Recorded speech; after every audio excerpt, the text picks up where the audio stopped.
O legado do Sean Combs está marcado por acusações gravíssimas de exploração e violência. Ele era um predador de homens, mulheres e menores.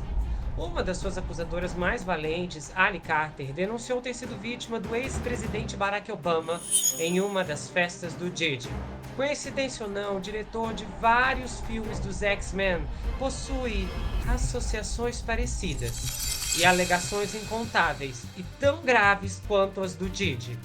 Bryan Singer foi um tipo de herói na indústria do cinema. Nos anos 2000, o sucesso do primeiro X-Men abriu as portas para as investidas da Marvel. Mas por detrás das câmeras havia brutalidade, violência e um desejo perturbador por menores. Ele estabeleceu um reinado de terror por quase 20 anos. Se prepare, até o presidente da Walt Disney Pictures estava no meio do que foi chamado de uma rede de predadores. Ele foi conhecido como dono das festas da piscina com meninos pequenos. Diddy Combs não é o único, e é o que você vai ver nessa investigação explosiva.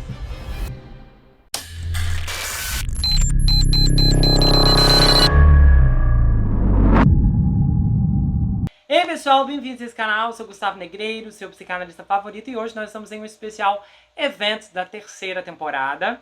Eu já perdi as contas de quantos especiais eventos já tiveram aqui. Deve ter o quê? Uns 3, esse deve ser o quarto. E esse caso ele é explosivo. Os demais, nós já tivemos aqui um caso muito forte, que foi o da emissora, que produziu um reality e terminou em uma grande tragédia.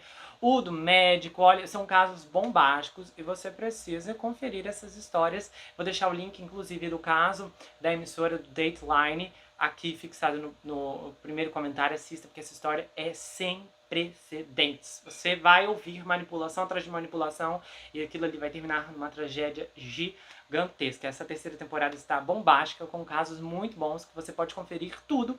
Indo na página inicial, aí você vai ver as playlists ali, são todas organizadas, e se você ir na mira, você vai ver todas as histórias. Bom, vamos lá. Este caso aqui, ele é um caso bastante conhecido nos Estados Unidos, no geral, manchetes dos fatos, mas a construção do caso em si eu fiz através de uma pesquisa muito profunda, porque eu acho que há muitos detalhes aqui importantes e por isso eu optei por não deixar nenhum de fora, porque eu acho que realmente vai fazer a diferença se vocês ouvirem todo o contexto. Eu sei que alguns de vocês, ou a maioria de vocês, não vai simpatizar com todas as vítimas desse caso. E eu realmente entendo isso, porque a complexidade de tudo que vocês vão ouvir através da minha narração. Acontece que a verdade nessa história não é subjetiva. A verdade é um pouco complicada e você precisa ter acesso às informações para entender a realidade do cenário. E é o que vai acontecer aqui com a minha narração. E eu vou começar esse caso agora. Na primavera de 1999, Bryan Singer e um grupo de produtores da equipe dos X-Men estavam trabalhando nos antigos escritórios da Fox, perto do Olimpo, quando então Michael Jackson entrou pela porta. Usando óculos escuros e recusando-se a apertar as mãos, o Michael estava visitando o espaço industrial para se encontrar com o Bryan, para discutir a perspectiva de interpretar o professor Xavier, Charles Xavier, no filme. Uma das produtoras do filme, Lauren Schuler, disse: "Mas você sabe que o professor Xavier é um cara branco e mais velho, não sabe?" E ele disse: "Ah, sim, eu sei. Quer dizer, você sabe, eu posso usar maquiagem." Com isso, Michael Jackson enfileirou uma apresentação elaborada e completa com o curta-metragem Ghost, no qual a estrela pop se transformou em um prefeito branco de 60 e poucos anos protestando contra um artista bem-intencionado que entretém os menores locais com truques de mágica. A 20th Century Fox, o estúdio por trás do filme, nunca considerou seriamente Michael Jackson para o papel, que acabou indo para o ator Patrick Stewart, em uma virada que permitiu que ele fosse conhecido por um personagem popular, além do Capitão Picard, de Star Trek. Para um colega produtor dos X-Men, Ralph Winter, que conheceu Michael Jackson durante a visita ao escritório, foi apenas mais um dia no vórtice de Bryan Singer, no qual nada era previsível, já que a impulsividade reinava e sempre havia uma comitiva. O Ralph disse: "O Bryan sempre teve muitos amigos por perto, e depois de um tempo você não prestava muita atenção. Ele geralmente apresentava todos eles. Ei, vem aqui, eu quero que você conheça Ralph." E o Brian sempre foi muito gentil, generoso, mas o Ralph não teve tempo de acompanhar todos os seus amigos e quem eles eram. Mas acontece que ele começou a perceber que esses amigos ou eram muito jovens ou eram menores de idade. E agora nós vamos voltar ao começo. Brian J. Singer nasceu em 17 de setembro de 1965 na cidade de Nova York e foi adotado por Grace Seiden, uma ativista ambiental, e também Norbert Dave Singer, um executivo corporativo. Ele cresceu em uma família judia em West Windsor, em Taplewish, na Nova Jersey. O Steven Spielberg, o famoso diretor, foi a razão pelo qual o Brian quis ser cineasta. O Brian viu o filme ET quando tinha 16 anos e depois assistiu a um perfil do diretor na televisão. Como Steven Spielberg, o Brian começou a fazer filmes de 8mm por diversão, quando tinha 12 anos. E ele era um adolescente judeu que acabaria se assumindo gay e morava em um bairro predominantemente católico, de West Windsor. E no filme ET, ele viu uma história sobre um bando de nerds estranhos, menores que se sentem como alienígenas e então acabam encontrando um alienígena de verdade. O Brian então se inscreveu na escola de cinema da University of Southern, na Califórnia, mas não conseguiu. Então, em vez disso, ele se contentou com a divisão de estudos críticos. O Brian fez um curta-metragem chamado Cova do Leão, que foi estrelado pelo seu amigo de infância Ethan Hawke. E esse curta lhe rendeu financiamento para o seu primeiro longa, Linha Direta, um thriller de baixo orçamento que dividiu o grande prêmio do júri no Festival de Cinema de Sundance, de 1993, que daí por sua vez permitiu que o Brian garantisse financiamento para o filme Os Suspeitos. Um dos Oscars que O Suspeito ganhou foi o de melhor roteiro original. O outro foi de melhor ator coadjuvante para Kevin Spacey, por sua atuação como Verbal, o vilão improvável que profere uma das falas mais memoráveis do filme. O maior truque que o diabo já fez foi convencer o mundo de que ele não existia. Os Suspeitos mostrou que muitos que trabalharam com Brian diziam estar entre suas maiores habilidades. A capacidade de criar uma narrativa no qual o público nunca tem certeza de quem é o cara bom e de quem é um cara mau. Uma incerteza cheia de suspense, enraizada no instinto de Brian para o desvio inteligente. Em 1994, a Lauren Schuller começou a desenvolver a propriedade dos X-Men com a Fox. Isso quando a carreira do Brian Singer estava prestes a decolar depois do seu filme de estreia Linha Direta. Como a Lauren estava trabalhando em Os X-Men com poucas expectativas, o Brian se tornou um dos diretores mais quentes da cidade com o lançamento do seu segundo trabalho. Não muito tempo depois, o executivo de produção da Fox, Peter Rice, abordou Brian para dirigir X-Men, embora o diretor não estivesse familiarizado com os quadrinhos. Mas o produtor do Brian, o Tom DeSanto, era um fã dos X-Men obsessivo, e isso desde a infância. E ele escreveu um tratamento que o co-criador Stan Lee e o Avi Arad da Marvel aprovaram. O Brian foi formalmente contratado para dirigir em julho de 1996. E nos 3 anos seguintes, um Quem é Quem dos escritores abordou o roteiro, começando com Ed Salon em agosto de 1996. E o Ed Salon entregou seu primeiro rascunho um mês depois, e uma reescrita em torno da época do Natal. Então veio John Logan, seguido por James Shalms, que foi trazido especificamente para dar corpo a personagens inéditos em um filme de quadrinhos. Àquela altura não havia razão para ninguém duvidar dos métodos de trabalho do Brian, que começou a filmar o drama de 14 milhões de dólares, O Aprendiz, em fevereiro de 1997. E é aqui que entra o primeiro personagem. Na primavera de 97, Victor Valdovinos estava na 7ª série, e ele então apareceu na escola um dia e encontrou uma produção de filme de grande orçamento em andamento. Ao seu redor havia trailers de trator, camarins móveis e pessoas com walk-talk se comportando como se fossem donos do lugar.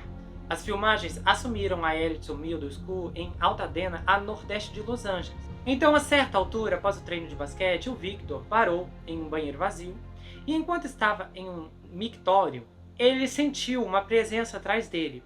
E aí ele se virou e viu um homem de óculos na casa dos 30 anos. Este era o Brian Singer. E então o Brian examinou o Victor e disse: "Você é tão bonito. O que você vai fazer amanhã? Talvez eu possa pedir alguém que entre em contato com você para colocá-lo nesse filme." O filme é baseado em um livro de Stephen King que estrelou o ator Ian McKellen, que estrelaria o personagem Magneto dos X-Men, e o personagem do Ian era o Kurt de Sunder, um ex-comandante de um campo de concentração que vivia no sul da Califórnia, décadas afastado da guerra, tentando manter seu passado em segredo. E aí o outro protagonista era um jovem ator de 14 anos chamado Brand Hanford, que eu pretendo trazer a história solo desse rapaz aqui, porque termina em tragédia. E o Brad foi escalado como Todd Baldwin, o vizinho do Kurt. E aí o personagem do Brad, o Todd, descobre o segredo do Kurt e ameaça entregá-lo às autoridades, a menos que o homem lhe conte em detalhes gráficos sobre as atrocidades que cometeu. Uma cena chega a mostrar o Todd tomando banho no ginásio da escola, o que desencadeia a imagem dos judeus em uma câmara de gás. Essa cena causaria uma série de processos contra o Bryan Singer e a produção, pelo menos de 5 demandantes, todos menores, entre 14 e 17 anos. Esses pequenos aí eram figurantes do filme e, em essência, alegaram que os membros da equipe os intimidaram para que se despissem para a cena do chuveiro. Os meninos e alguns de seus pais disseram que sabiam que o trabalho iria exigir nudez parcial, o que eles foram levados a acreditar que significava usar uma sunga ou uma toalha enquanto estavam no chuveiro. Um dos membros da equipe chegou a dizer que pensou que houve uma confusão no dia da filmagem, porque ele falou, peraí, mas os figurantes adultos deveriam ter sido convidados e eles que deveriam aparecer sem roupa. Por que os figurantes menores foram misturados com figurantes adultos? Bom, o gabinete do promotor distrital de Los Angeles se recusou a apresentar qualquer acusação criminal e os processos que alegavam negligência, assédio íntimo, ilegal, invasão de privacidade e imposição intencional de sofrimento emocional foram resolvidos por uma quantia não revelada e todas as partes estavam vinculadas a acordos de confidencialidade. Só que a experiência do Victor foi bem mais perturbadora do que esses rapazes. Depois de ser deixado por seu pai uma manhã, o Victor foi direcionado para o vestiário e as filmagens estavam prestes a começar. E ele se lembra que o vestiário foi dividido, uma tela aqui, luzes ali, um membro da tripulação deu-lhe uma toalha e disse, olha, tire a roupa completamente e se enrole na toalha e a coloque na cintura. O Victor tinha 13 anos e ainda não tinha dado o seu primeiro beijo. Então, depois o Victor está saindo e de repente o Bryan entra e diz, ei, como você está? E muito alegre. E o Victor diz, oi. E ele não consegue lembrar as palavras exatas, mas o Bryan estava apenas dizendo, volte aqui. E o Bryan meio que o dirige, o agarra e o leva para a área dos fundos, que estava fechada. O relato do Victor foi assim. Tipo, aqui é o vestiário inteiro, e ele gesticulou para sugerir o espaço. Eles estão fazendo coisas deles ali, e eu estava aqui de volta, na toalha, sem camisa e sem roupa, sentado em um dos bancos do vestiário. E o Bryan disse, olha, apenas fique aqui, vai ser o dia todo, não se preocupe. E aí o Bryan saiu, e o Victor esperou pelo que pareceram ser horas. Eventualmente, o Bryan voltou e conversou um pouco. Como você está? Precisa de alguma coisa? E toda vez que o Bryan tinha uma chance, por 3 vezes especificamente, ele voltava para lá. E ele estava sempre tocando no peito do Victor. Então, finalmente, o Bryan enfiou a mão pelas armas da toalha e começou a mexer nas partes íntimas do garoto. E a coisa fica pior. O Bryan esfregou a parte da frente dele no Victor e fez tudo isso com um sorriso. Então, Bryan disse a ele, você é tão bonito. Eu quero muito trabalhar com você. Eu tenho uma bela Ferrari e eu vou cuidar de você. O Victor estava congelado e sem palavras. Então Bryan voltou para onde ele estava no vestiário durante todo o dia para repetir o processo. 3 fontes confirmaram que o Bryan dirigiu uma Ferrari na época e o pai do Victor se lembra de ter deixado o filho lá para que as filmagens fossem realizadas. E ele até chegou a pensar na época que o filho poderia se tornar um ator, afinal, Los Angeles. O Victor foi usado como figurante em várias tomadas, mas ele nunca conseguiu assistir o filme. Seu irmão Edgar viu o filme e chegou o Victor e disse, olha, você não apareceu na tela. E aí ele disse pro irmão, aquele cara estava tocando em mim. O Edgar pressionou o irmão por mais detalhes, mas o Victor não explicou o que quis dizer e o irmão, infelizmente, acabou falecendo. E ele disse que foi tão constrangedor que ele não queria que ninguém soubesse daquilo. Então ele acabou se trancando. Bom, para piorar, outros 2 garotos entraram com um processo em 97, alegando que foram obrigados a tirar a roupa. Os processos foram resolvidos, o Brian foi citado, mas a Fox não piscou. E no verão de 1998, X-Men recebia um sinal verde com um orçamento de 75 milhões, com o Christopher McQuarrie contratado para reescrever o roteiro do filme em 3 semanas. Ainda assim, o drama do escritor se seguiu, e em outubro daquele ano, Christopher não conseguiu entregar o rascunho à Fox e eles rescindiram o sinal verde.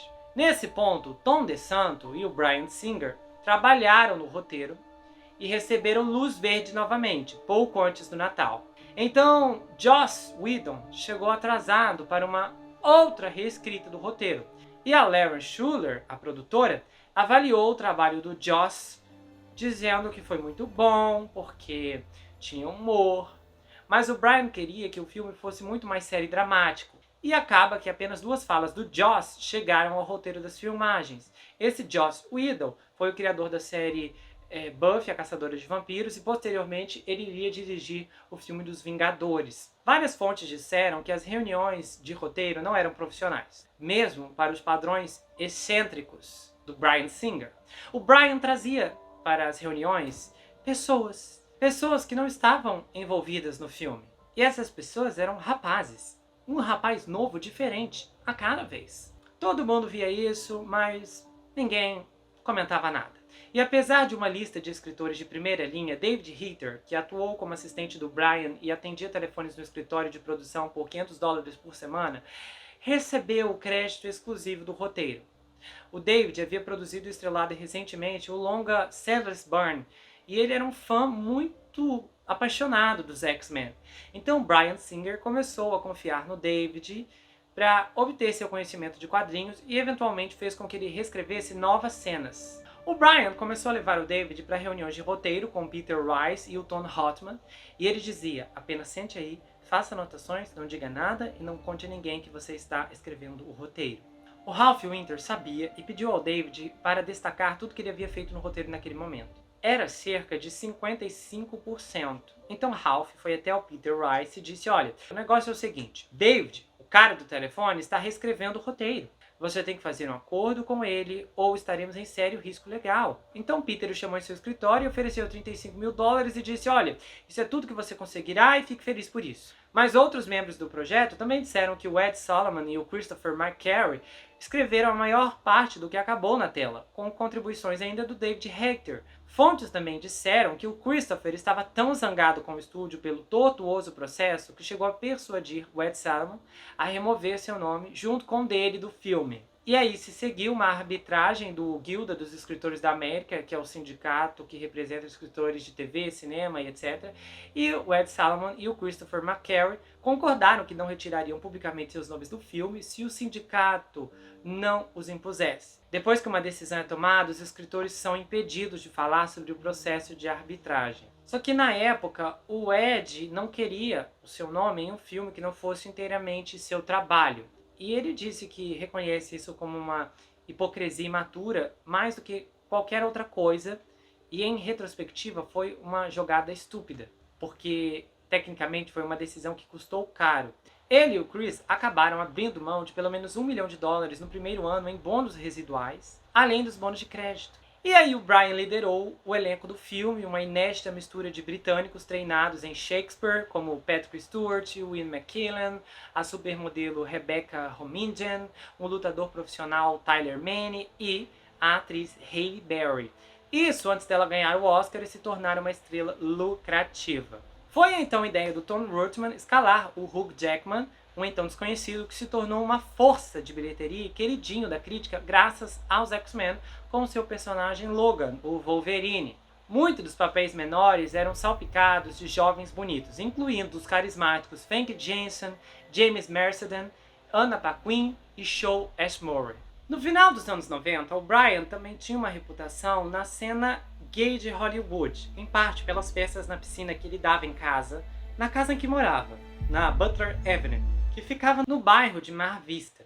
E um amigo do Brian se lembra de ter ido a uma dessas festas quando ele tinha 20 e poucos anos, e o Brian 30 e poucos, e ficou chocado com a aparência jovem de muitos dos convidados. Ele disse, cara, isso aqui parece uma festa de colégio. E ele se lembra de ter perguntado, como todos esses meninos chegaram aqui? Onde estão seus pais?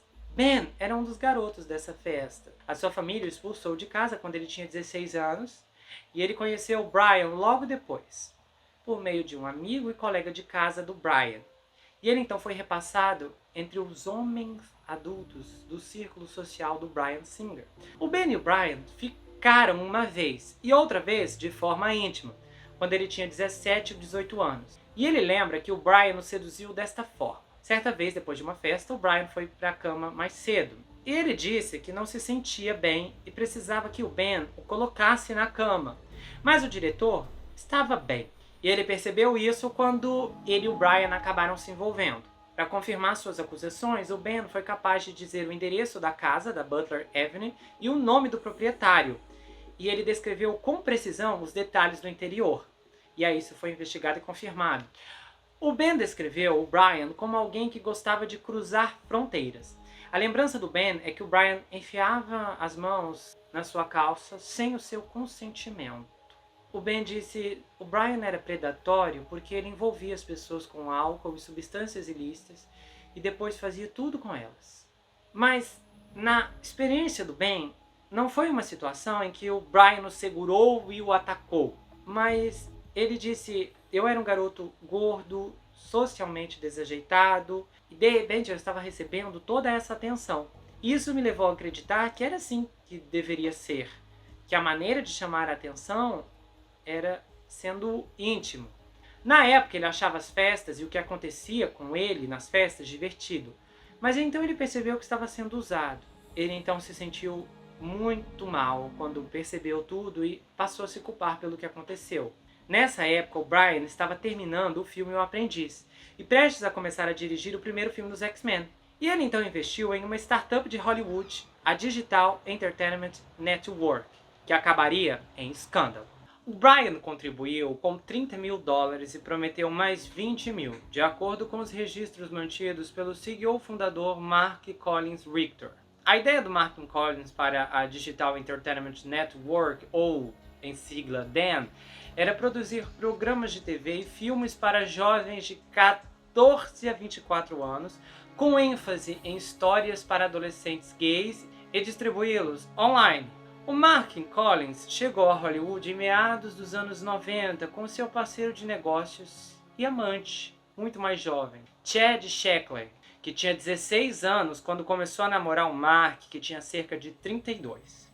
E eles previram que o Dan iria explodir em Hollywood. Então Mark já havia fundado e vendido várias empresas de tecnologia por dezenas de milhões de dólares e conseguiu arrecadar mais de 60 milhões para o Dan em 2 anos. Os investidores corporativos incluíam Microsoft, NBC, Dell, Chase Capital Partners e, junto com Brian e alguns dos executivos e cineastas mais poderosos de Hollywood, também contribuíram. O Mark e o Ted lançaram a Dan de uma mansão em Benedict Canyon Drive, em Beverly Hills, mas por volta do outono de 97, eles mudaram a empresa para uma mansão em Encino, que foi apelidada de MXC Estate para Mark e Chad. Então eles trouxeram um cofundador, Brooke Pierce, um ator de 17 anos que apareceu no filme Nós Somos Campeões da Disney.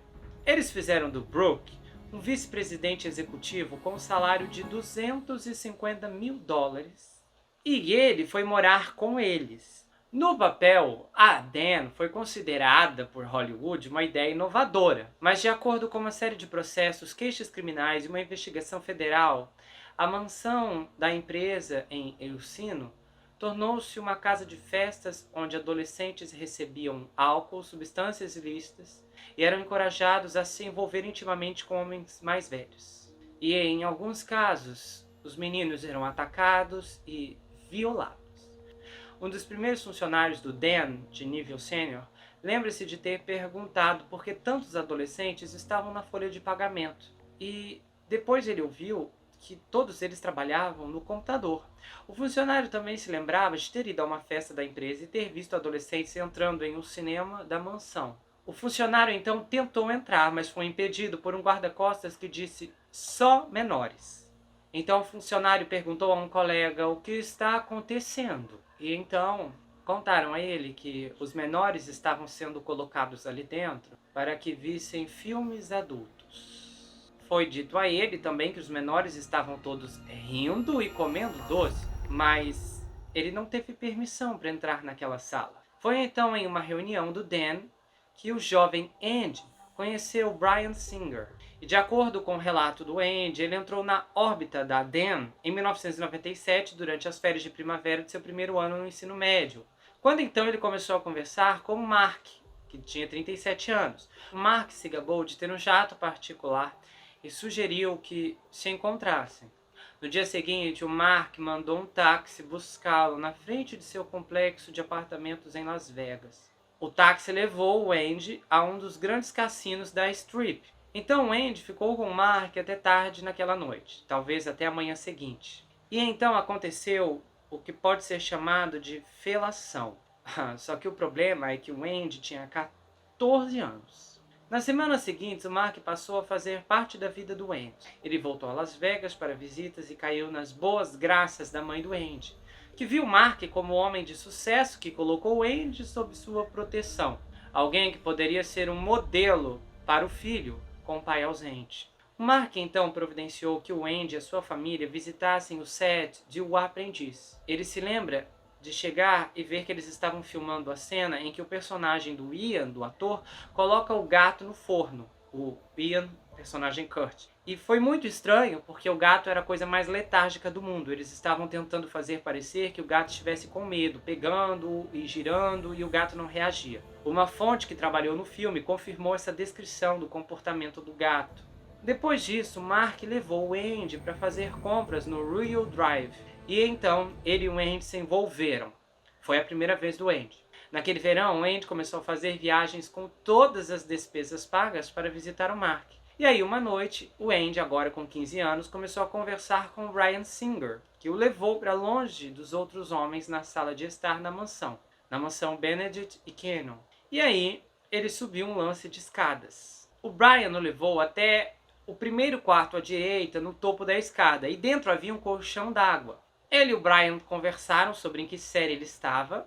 O Bryan sabia que ele tinha 15 anos, enquanto o próprio Bryan tinha 31. Só que o Andy contou uma parte interessante da história. Ele e o Bryan não estavam sozinhos no quarto. O Bryan trouxera aquele ator, o Brad Renfro, a estrela de O Aprendiz. Lembrando que esse ator também fez outros filmes de sucesso, como A Cura, O Dossiê Pelicano e por aí vai. Só que nesse ponto aqui da história, o Brad só tinha 15 anos. E de acordo com duas fontes, o Bryan às vezes se referia ao Brad como seu namorado. O Brad sentou-se timidamente ao lado do colchão d'água e ele estava inseguro sobre o que fazer enquanto o Bryan e o Andy brincavam. A roupa saiu, mas o Brad não se mexeu. E o Andy se lembra de querer que o Brad participasse. Mas em retrospecto, ele avaliou que não acreditava que o Brad fosse gay ou bissexual. Ele achava que o Brad estava fazendo era ir com fluxo, já que ele estava ali nas mãos do Bryan Singer. E segundo o Ed, o Brad não está aqui para contar a sua parte na história, considerando que ele está falecido e enterrado faz décadas, olhou em volta para todas as coisas que os caras tinham ali.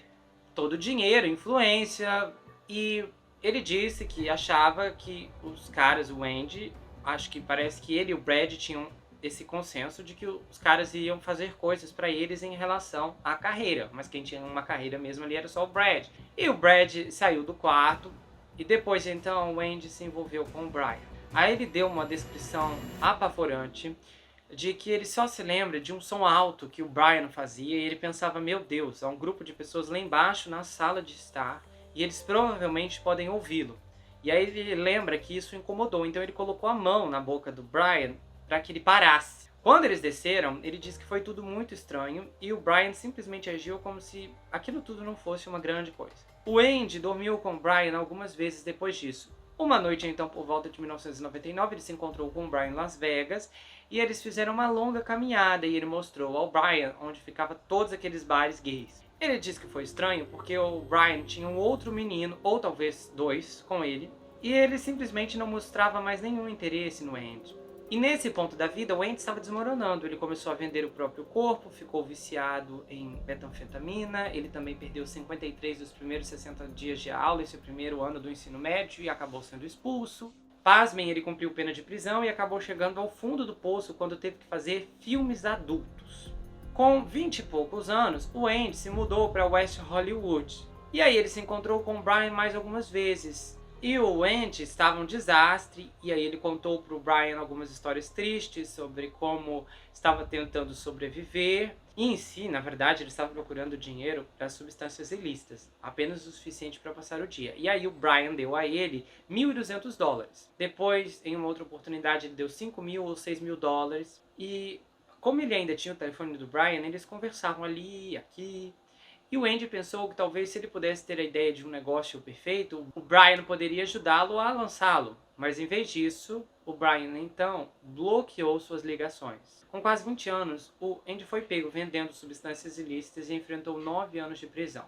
Então, em vez disso, ele pediu ao juiz que o mandasse para a reabilitação. E essa passagem pela reabilitação levou a mais 2 vezes, porque ele estava deprimido, miserável, e então, no dia de Ano Novo de 2014, ele decidiu tentar ficar limpo novamente e ficou sóbrio desde então. Na época desses depoimentos, o Andy estava com 36 anos e ele estava morando fora de Los Angeles, em uma cidade pacata, onde diz que estava trabalhando em uma profissão que o deixava feliz. Ele estava bem vestido, com um corte de cabelo, tinha um comportamento educado e discreto, e ele poderia até se passar por um veterano militar. E ele disse assim: eu me pergunto, poderia ter acontecido na minha vida se eu nunca tivesse conhecido o Mark e depois o Brian, porque eu não teria caído nas substâncias ilícitas. Bom, enquanto isso e muitas coisas aconteciam debaixo do domínio do Bryan Singer, ele estava namorando o ator que se tornaria diretor, o Adam Hoptel. Esse moço, inclusive, acabou dirigindo os filmes Escape Room 1 e o 2. E o Brian escalou o Adam, que era então estudante de graduação na USC, em uma participação especial. Um movimento que era comum nos anos 90, mas Hollywood diz que hoje seria desaprovado. Só que o que aconteceu? Vários rapazes, incluindo alguns que eram menores de idade na época, afirmaram que o Brian permitia audições e papéis para os X-Men em troca de envolvimento íntimo. Essa informação pode ser um pouco perturbadora, porque se você assistir X-Men 1 ou X-Men 2, ou quem assistiu X-Men 1 e X-Men 2, vai se lembrar da mansão do professor Charles Xavier, e você vai se lembrar que há dezenas de menores, como figurantes menores que estão presentes nas cenas, que são estudantes da mansão. Então nós estamos falando desses menores, visivelmente menores, no filme, menores que acabaram conseguindo seus papéis de alguma forma ou outra, sendo usados pelo Brian dessa forma. Vários anos depois, muitos membros do projeto disseram que olhar para todo aquele elenco e a forma como esses menores apareciam no set deveria ter chamado a atenção de alguém. Alex Burton era um jovem de 18 anos que interpretou o personagem Pierce, se eu não me engano, esse é a forma como se pronuncia o nome dele no filme. Ninguém no set entendeu como o Tim, que não tinha créditos anteriores, foi escalado para o filme.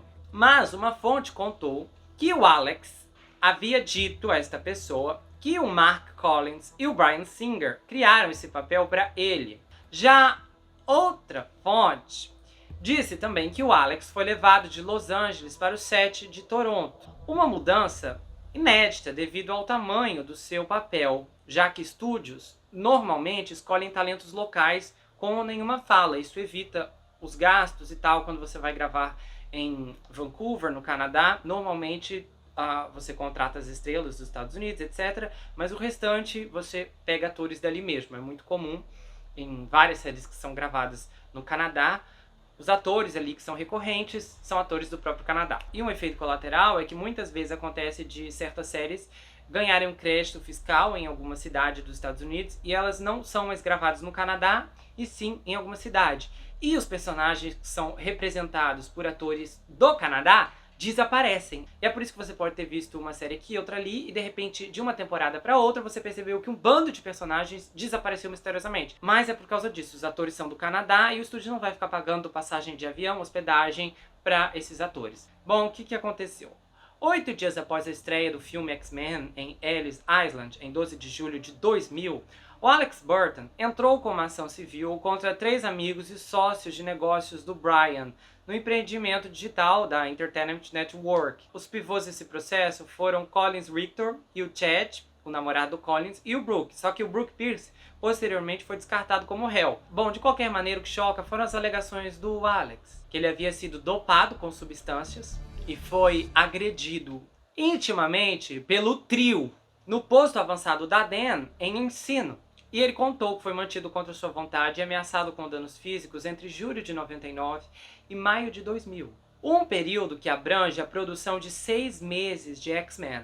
De acordo com o processo, o Alex Burton também era funcionário da Dan durante esse período. O processo não nomeou Bryan Singer, mas declarou que o Martin Collins ameaçou usar o seu poder e influência na indústria do entretenimento para impedir que o Alex conseguisse um emprego no campo da indústria. Embora essa questão tenha gerado imprensa na época, houve pouca discussão sobre por que o Alex Burton não voltou para a sequência, porque em X-Men o personagem dele foi expandido e interpretado pelo ator Aaron Stanford. Esse personagem em particular, eu me lembro claramente, ele tinha o poder de fazer fogo, lançar fogo e etc. O Alex mudou de nome e nunca mais apareceu em nenhum projeto de Hollywood. De acordo com alguém do projeto do filme, a pessoa tentou justificar toda a polêmica dizendo que se lembrava que o Alex não era um ator muito bom. Um representante do Bryan Singer chegou a dizer que o Alex foi um ótimo jogador durante o dia, mas quando se tratou de fazer uma sequência, o Bryan precisava que o personagem parecesse mais velho e passasse por uma transição mais sombria, onde ele finalmente se tornaria o vilão, já que, segundo a declaração, o tempo do filme decorreu entre o primeiro X-Men e o segundo. Então, a escolha do Aaron Stanford foi certeira para o papel. Só que a questão é que o Martin Collins foi visto no set do filme, ao mesmo tempo em que meses antes ele foi processado civilmente quando um menor o acusou de ter sido violado intimamente. Um menor de 13 anos. Bom, de qualquer forma, o Alex se juntou a outros 2 garotos no processo contra a Dan e recebeu uma vitória de 6 milhões de dólares. Só que esse valor nunca foi pago. Vários anos depois, o advogado do Alex Burton entrou com um processo de renovação da sentença contra o Martin Collins, alegando um adicional de 4,8 milhões em juros acumulados. O advogado do Alex, o Daniel Charon, disse: por que nós aceitamos que a exploração de mulheres é ultrajante e um jogo justo de enfrentar, mas não estamos dispostos a isso quando são homens gays que exploram rapazes ou meninos? A capacidade de explorar é exatamente a mesma.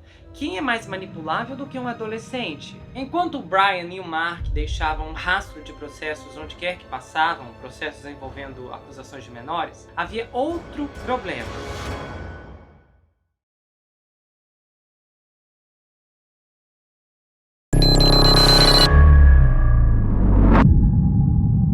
Se você gostou desse vídeo, inscreva-se no canal, ativa o sininho, compartilha, dá o seu like, comenta aqui embaixo, espero que você tenha gostado. Aproveite e conheça as outras atrações do canal, tá? Tem vários episódios bombásticos.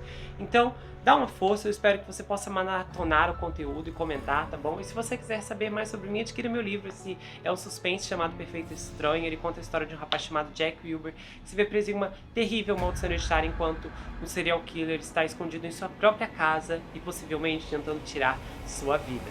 Esse livro é escrito em formato roteiro, então é uma inovação. Se você não gosta de leitura, não se preocupe. Esse livro é justamente para você, porque a forma como ele é escrito é diferente de tudo o que você já viu. E o livro vai autografado se você quiser. A gente faz envios para qualquer lugar do Brasil, quase qualquer lugar do mundo também. Tem marcadores, um pôster exclusivo. Você pode entrar em contato pelo Instagram, pelo Telegram, comentar aqui. É muito fácil de falar diretamente ou então entrar lá pelo site. A gente se vê no próximo caso e não se esqueça que aqui você sempre vai ter um amigo. Até mais, pessoal!